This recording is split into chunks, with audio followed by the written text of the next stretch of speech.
pessoal, meu nome é Arie, eu sou uma das fundadoras do Noma. Esse é o nosso segundo vídeo da nossa série de entrevistas que faz parte de um dos nossos eixos de atuação. O nosso objetivo com essa série de entrevistas é promover um espaço de intercâmbio de ideias e troca de experiências com pesquisadores. No vídeo anterior, nós fizemos uma entrevista com a professora doutora Kátia Kozik, que falou um pouquinho sobre o direito e arte do transgressor que a arte pode ter na nossa vida e como ela pode influenciar em momentos da nossa vida. Hoje nós estamos com a professora Tuane Baron, que é mestre em Direitos Humanos e Democracia pela Universidade Federal do Paraná, é graduada em Direito com habilitação em Direito do Estado pela Universidade Federal do Paraná, é pós-graduada em Ciências Públicas para a Igualdade na América Latina pelo Conselho Latino-Americano de Ciências Sociais da Faculdade Latino-Americana de Ciências Sociais, é pós-graduada também em Direito do Trabalho e Processo do Trabalho pela Escola da Magistratura do Paraná e é pesquisadora do TRAEP, que é o Grupo de Estudos em Direitos do Trabalho, Economia e Políticas Públicas do PPGD da Universidade Federal do Paraná.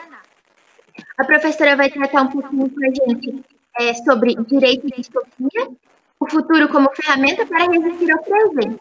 Então, professora, muito obrigada por compartilhar seu conhecimento aqui com a gente hoje. Então, vamos dar início e eu questiono você.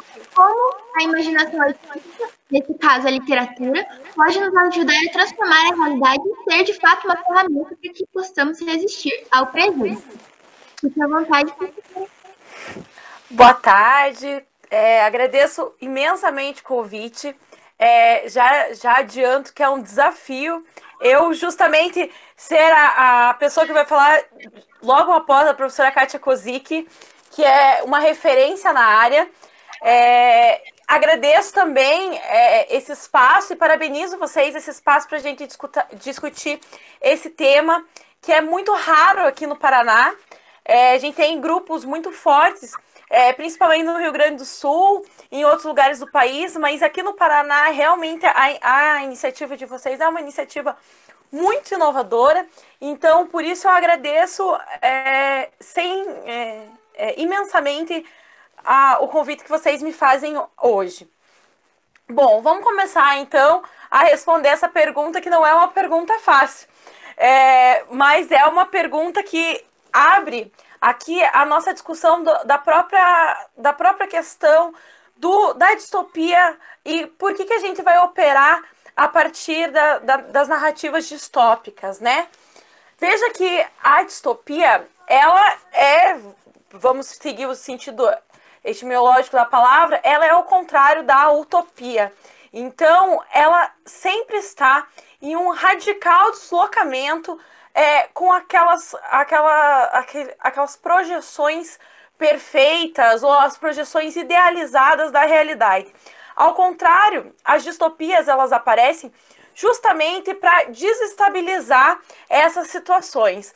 Muitas vezes a ferramenta da literatura, a função da literatura, na verdade, ela é o quê? Ela é utilizada muitas vezes para trazer um espaço de refúgio aos leitores.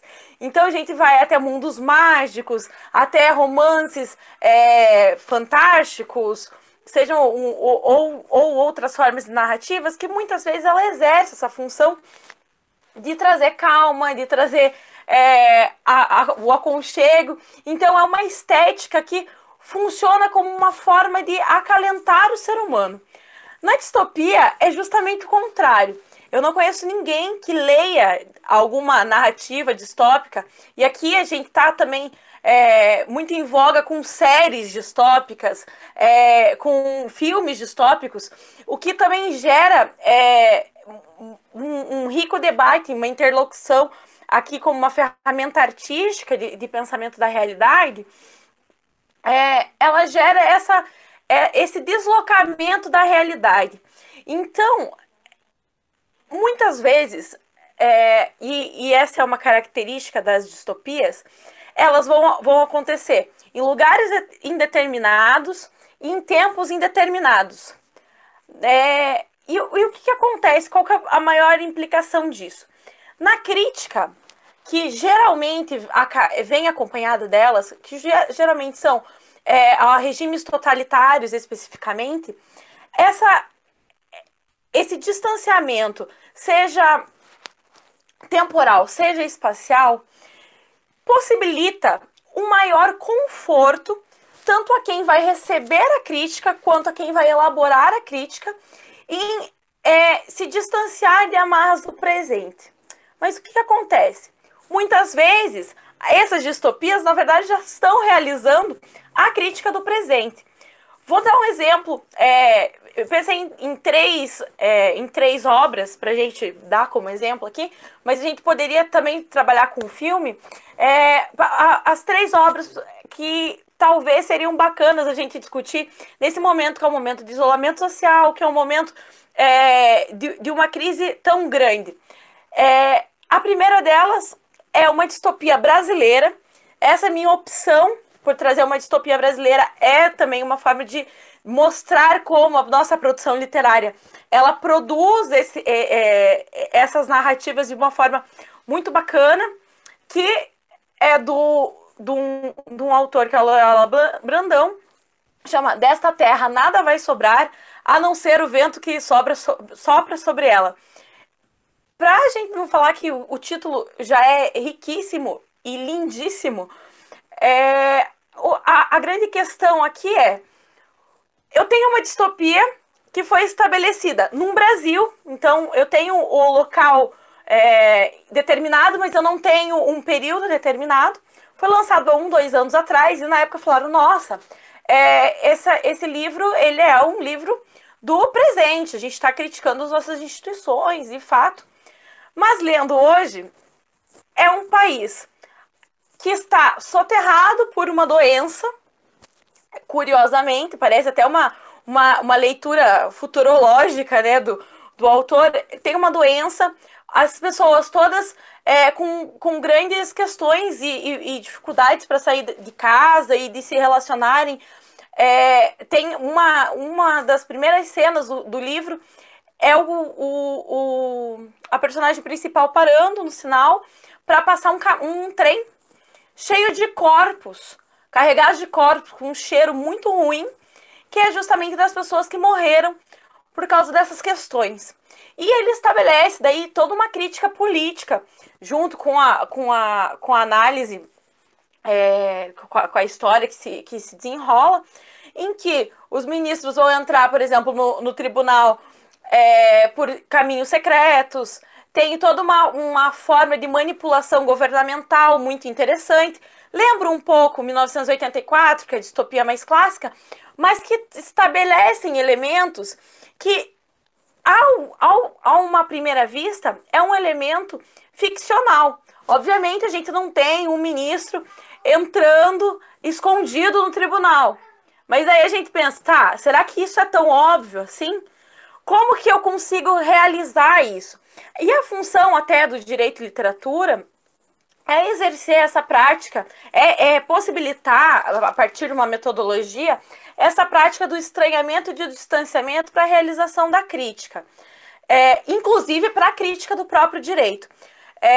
Veja que é muito mais fácil a gente colocar, fazer uma discussão do governo que se está estabelecido naquele Brasil distópico que foi colocado, e tornar a crítica e a narrativa mais, às vezes, palatável a pensamentos divergentes, do que simplesmente utilizar como um discurso rígido e frontal contra o governo que está posto. Muitas vezes as nuances são colocadas, as nuances da crítica e as semelhanças da narrativa, elas são colocadas nas entrelinhas. E a função aqui para a discussão dessa questão, ela é posta a partir até do que a gente poderia chamar, que a distopia opera, que é a elucidação da existência de uma tensão entre o que existe e o que ainda vai existir. E colocar-se diante daquilo como não existente, porém existente ao mesmo tempo. E essa talvez seja a principal ferramenta de enfrentamento do presente pela narrativa literária, por esse gênero de narrativa literária. Rapidinho aqui, só pra gente pensar também no filme, veja só como Bacurau impactou muito quando foi lançado. Bacurau é um filme, também uma narrativa artística, também com as suas nuances que a gente pode aqui trabalhar, mas ele foi visto como uma forma de crítica ao governo de Jair Bolsonaro. Tanto que teve diversas discussões se ele seria censurado, se ele não seria censurado. E o que é Bacurau? Bacurau são pessoas de uma comunidade que se tornam reféns de um espaço de caça de estrangeiros. Então os estrangeiros vêm para matar essas pessoas como uma caça a animais. A questão é, isso existe de fato?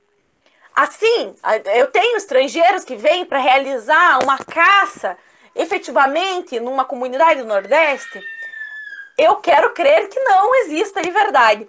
Porém, a forma com que a narrativa é posta, ela denota muita semelhança até com as formas de exploração, com as formas de preconceito do Sul com o Nordeste, mas também esse Sul junto nessa crítica, e também submetidos a esses estrangeirismos que vêm para dominar aquela comunidade, enfim, outras muitas questões. Então a ferramenta que se coloca é justamente essa, de utilizar a estética, a estética até de um estranhamento, para realizar essa crítica do que está posto. Aqui a gente poderia falar de outros livros, até a gente comentou antes, né? Poderia falar do ensaio sobre a cegueira, por exemplo, que é uma distopia peculiar, né? Algumas pessoas não enquadrariam como uma distopia, mas enfim, que também tem todo o regime do que a doença que impõe aquela quarentena e como as relações de poder são ali estabelecidas. E que é uma discussão que também poderia ser feita até para a leitura do Brasil, e principalmente para o direito das mulheres, que ficou famosa no mundo inteiro, que é o Conto da Aia. Que o Conto da Aia, que, enfim, virou uma série estrondosa, de um sucesso estrondoso, mas que é interessante que na entrevista com a autora, ela pergunta assim, mas você quis tratar das mulheres por quê? Ela fala, olha, porque as mulheres elas sempre estão numa situação de sujeição quando regimes totalitários são postos. Mas por que você estabeleceu a narrativa daquela forma? Ela diz, olha, eu estava pensando nos Estados Unidos. E, ao contrário de outros lugares do mundo, eu acredito que se hoje nós tivéssemos um sistema totalitário nos Estados Unidos, esse sistema ele seria principalmente um sistema religioso puritano. Não seria católico, provavelmente, mas seria um sistema principalmente religioso e puritano para ditar as normas da moral.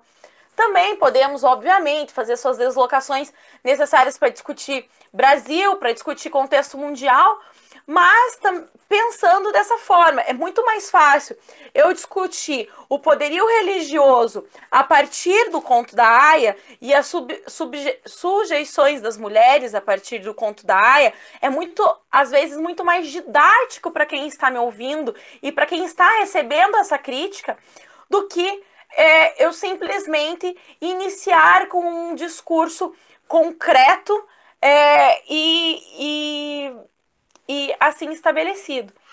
Por isso, eu acho que, até para eu encerrar o início dessa minha fala, é tão importante, nesses momentos de crise, nesses momentos até de resistências até o pensamento crítico e análise crítica da realidade, a análise do direito da literatura e dessas formas estéticas, ela se vê como primeiro como ferramenta didática mesmo, de buscar no outro, buscar nesse estranhamento a possibilidade de ser ouvido. E é assim que nós somos ouvidos a partir de uma análise literária, possamos então mostrar as semelhanças dessa estética artística para o que é o real, né, e mostrar que essa tensão entre o que está posto e o que ainda não é, muitas vezes não existe. Muitas vezes está posto ainda não é simultaneamente e uma coisa às vezes anula a outra. Talvez essa seja a principal contribuição inicial aqui que eu posso te dar essa tua questão. Muito obrigada, doutora. Até enquanto a senhora estava falando, eu me lembrei, né, que, tipo, no mundo real, realmente acontecem coisas que parecem muito ficção, né? Quem diria que a gente ia ter situações, até mesmo no governo hoje, do jeito que está tendo, uma pandemia que ia deixar a gente tanto tempo sem, né, de forma, num isolamento social.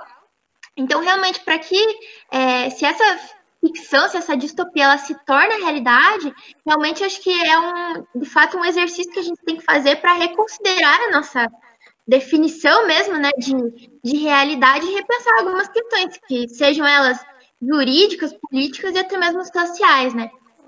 Então, até separei uma frase de um autor que eu li uma vez, que é a seguinte, que para que a gente possa pensar a partir de uma distopia, nós precisamos primeiro superar os muros do que os sentidos chamam de realidade, né? Então, realmente, é um exercício que a gente precisa ter sempre em mente. E outra coisa que eu acho bem interessante também, que eu até me lembrei, que outra obra, outra série que a gente pode até trabalhar é Black Mirror, né? Que apresenta situações que muitas vezes elas representam os próprios desejos da sociedade, né? Então, embora represente histórias que se passam em um cenário muito futurista, né, em uma realidade bem distópica, tecnológica, né, é possível que a gente também repense algumas situações e quais as suas implicações que acontecem de fato, que poderiam acontecer, né, se elas realmente se tornassem realidade. E muitas delas, em vários episódios, elas já têm alguns indícios de que podem acontecer no futuro próximo, né? É muito curioso e eu gosto muito de Black Mirror. Eu sou até muito suspeita para falar de Black Mirror porque eu sou uma fã, assim, desesperada. Eu sou aquela pessoa que vai buscar os spin-offs nos episódios. Enfim, e fica lendo e reassiste e pensando. Mas, quando você falou, o que tem de Black Mirror também nesse momento... Quando perguntaram ao roteirista, o autor do Black Mirror, quando seria a nova temporada, eu não sei aonde que foi essa entrevista, mas eu vi faz pouco tempo, e ele diz assim, não vai mais ter Black Mirror. 2020 já está assustador o suficiente para eu lançar mais algum episódio. Eu não consigo mais concorrer com a realidade. E daí... Obviamente que tem... o Black Mirror gera uma situação muito ruim. Eu, pelo menos, as primeiras vezes que assisti os episódios, eu me senti mal na maioria deles. Eu acho que são 2 ou 3 episódios que eu acabei o episódio e falei, ok, beleza, vou dormir bem hoje. Todos eles me geraram estranhamento e uma situação muito ruim.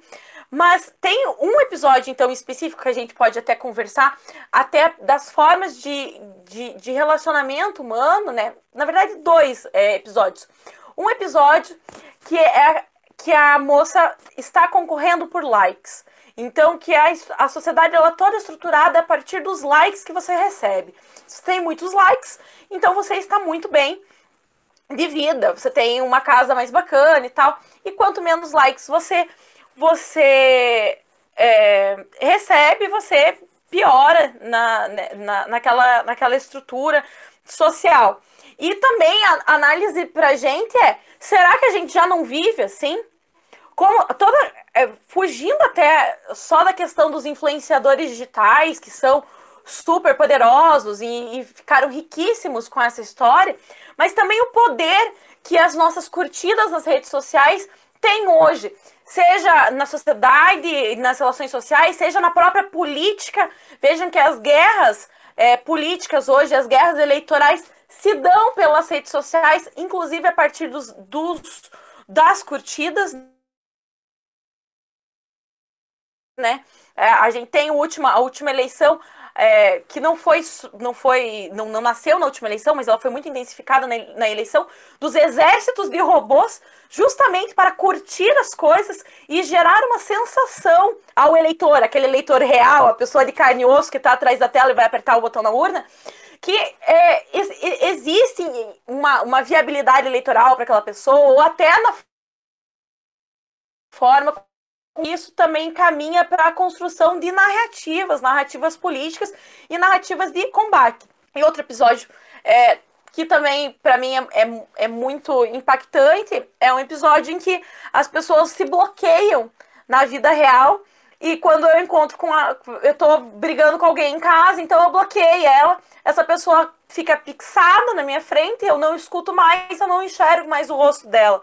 Então, também nos faz pensar num comportamento digital, num comportamento de cancelamento, essa moda que está agora, que extirpam as pessoas das narrativas sem qualquer direito de defesa. Então, eu tenho uma disputa também, e aqui é muito, muito interessante também pensar nisso.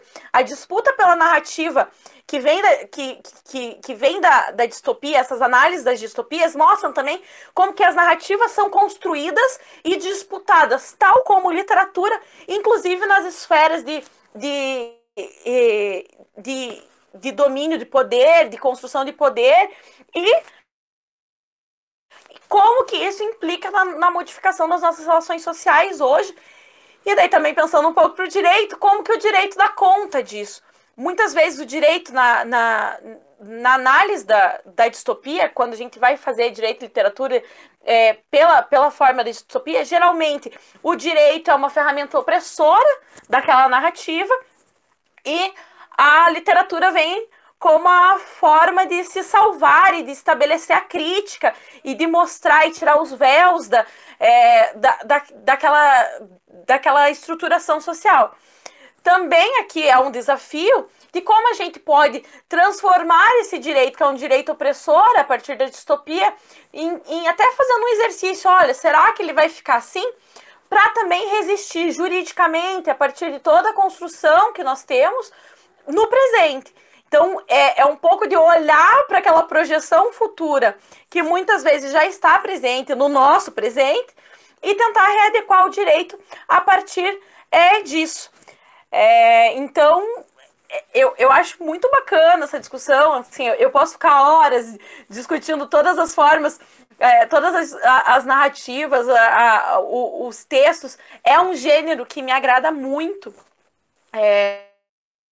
Até fugir de clássicos, né? Porque geralmente quando a gente vai falar de direito e distopia, vem 1984, Admirável Mundo Novo, Laranja Mecânica, e tem tanta coisa nova e tanto debate bacana a partir de novas narrativas e novas estruturações, até que trazem questões muito mais latentes da nossa sociedade, como a que você trouxe do Black Mirror, que é toda uma questão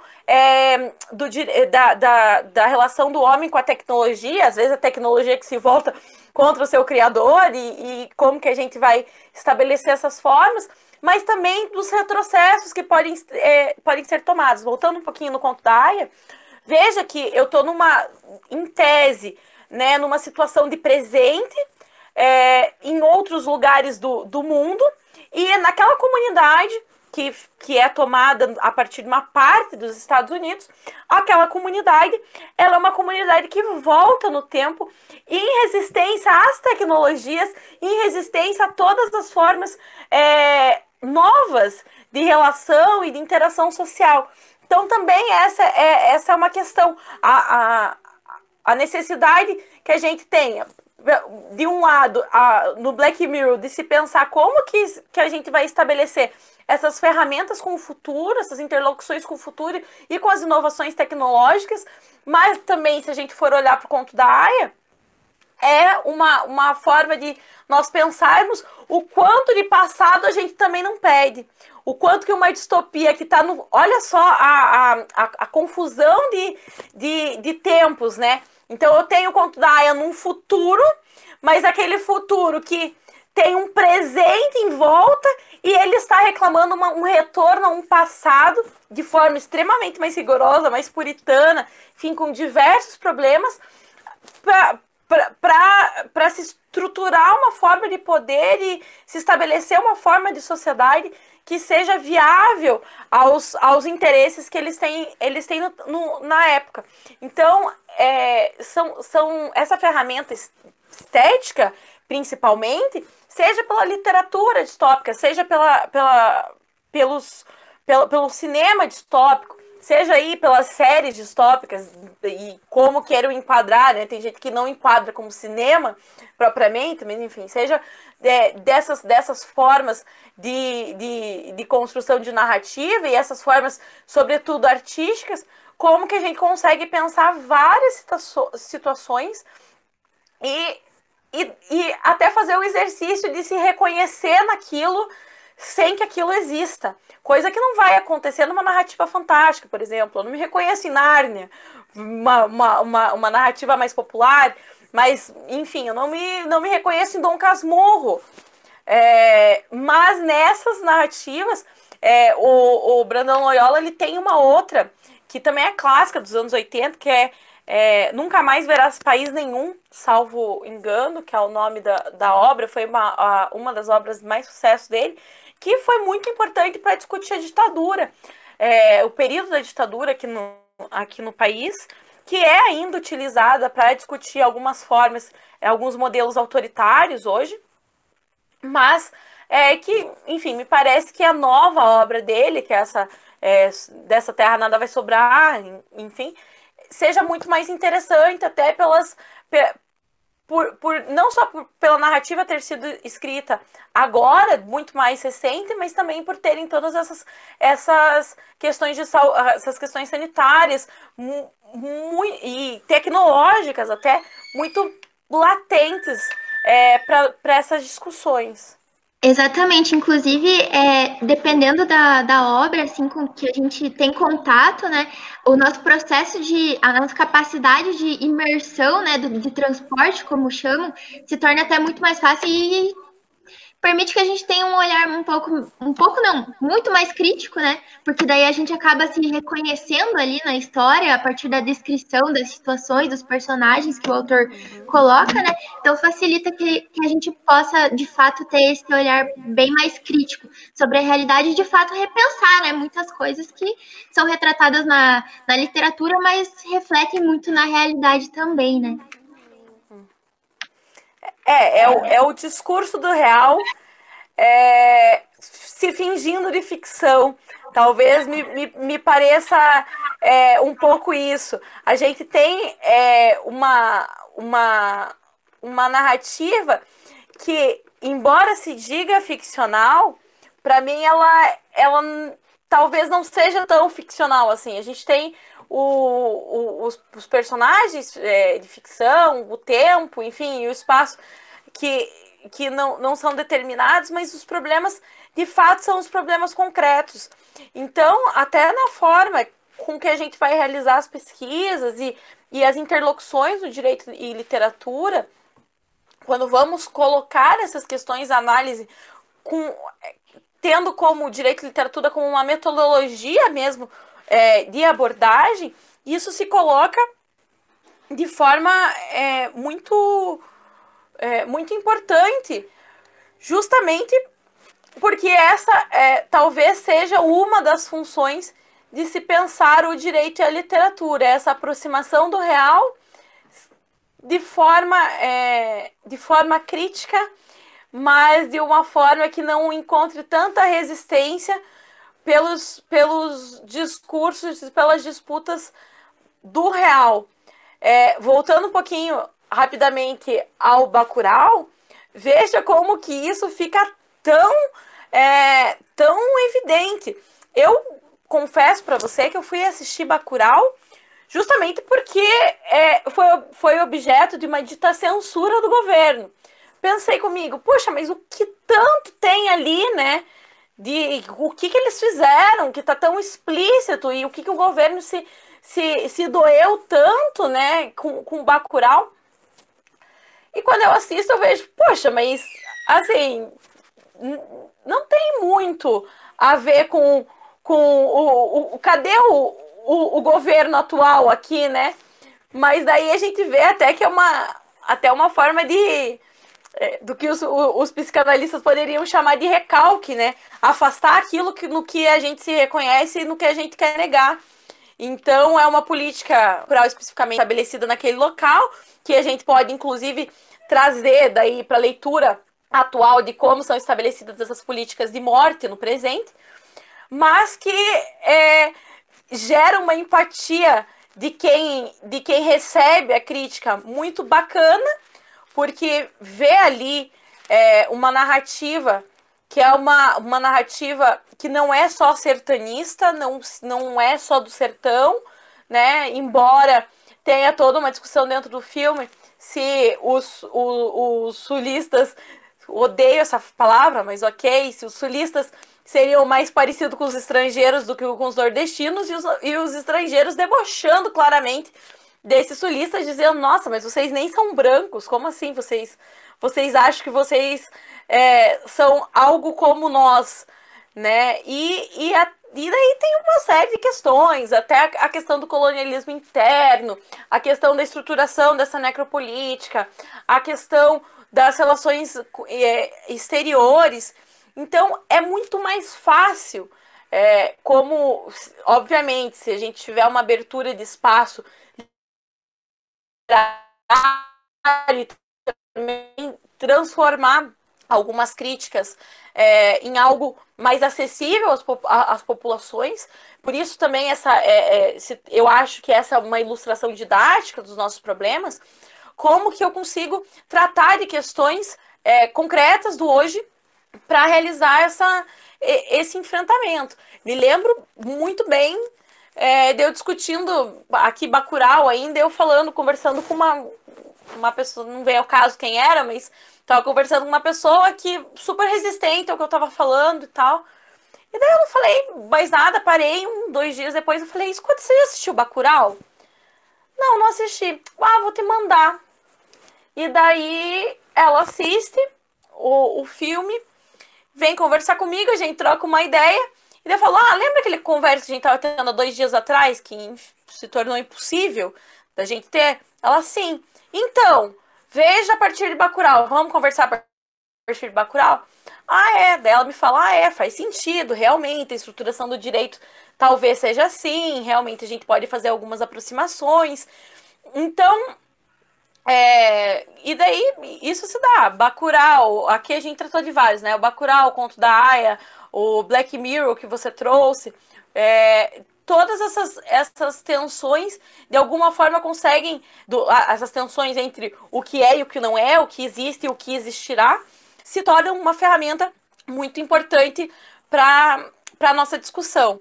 Então, eu acho que essa é a principal contribuição hoje, neste momento tão difícil, tão polarizado e tão avesso até a dados científicos que a literatura pode operar, já que não conseguimos realizar os debates a partir da ciência, por que não realizar esses debates a partir da literatura e então aproximar essas críticas e efetivar essas críticas, trazendo até a própria ciência para o lado da literatura. Como eu consigo, então, vamos voltar aqui para a questão principal hoje. Como eu consigo discutir o Covid se eu não quero ver os dados das mortes e etc? Por que não? Então, não discutir a partir do ensaio sobre a cegueira, por exemplo, e a forma que se estabeleceu o isolamento daquelas pessoas doentes naquele momento? Ou então, por que não discutir a partir dessa terra nada sobrará? Porque traz uma experiência, uma estética e uma forma de debate, de análise da realidade mais confortável e menos, até eu arrisco dizer, menos preconceituosa com o que vai se tratar. Para então eu gerar até uma abertura no público que está recebendo, etc., para ter essa nova discussão. Então, talvez seja, talvez não, com certeza essa é a principal ferramenta que eu acho que se coloca quando eu trato das distopias, especificamente nesses momentos de polarização e debates tão acirrados sobre a manipulação dos discursos e verdade, né? Muito obrigada, doutora, pela participação. Essa foi a entrevista de hoje. Agradeço também em nome da Miriam, que não pôde participar dessa nossa entrevista. E contamos com a sua participação em outras oportunidades também, com certeza, né? Que vai contribuir muito com o desenvolvimento das nossas pesquisas e para sempre a gente poder melhorar, né? Nos debates, nas discussões, nas críticas também. Eu que agradeço esse espaço, fico muito feliz pelo convite, torço muito pelo desenvolvimento com muito sucesso do projeto de vocês. Acho muito bacana e estou à disposição sempre que vocês precisarem. Agradeço imensamente mesmo. Bom, pessoal, então essa foi a entrevista de hoje. Espero que tenham aproveitado e que tenham gostado. Não se esqueçam também de se inscrever no nosso canal e de nos seguir nas nossas redes sociais, tanto no Facebook quanto no Instagram.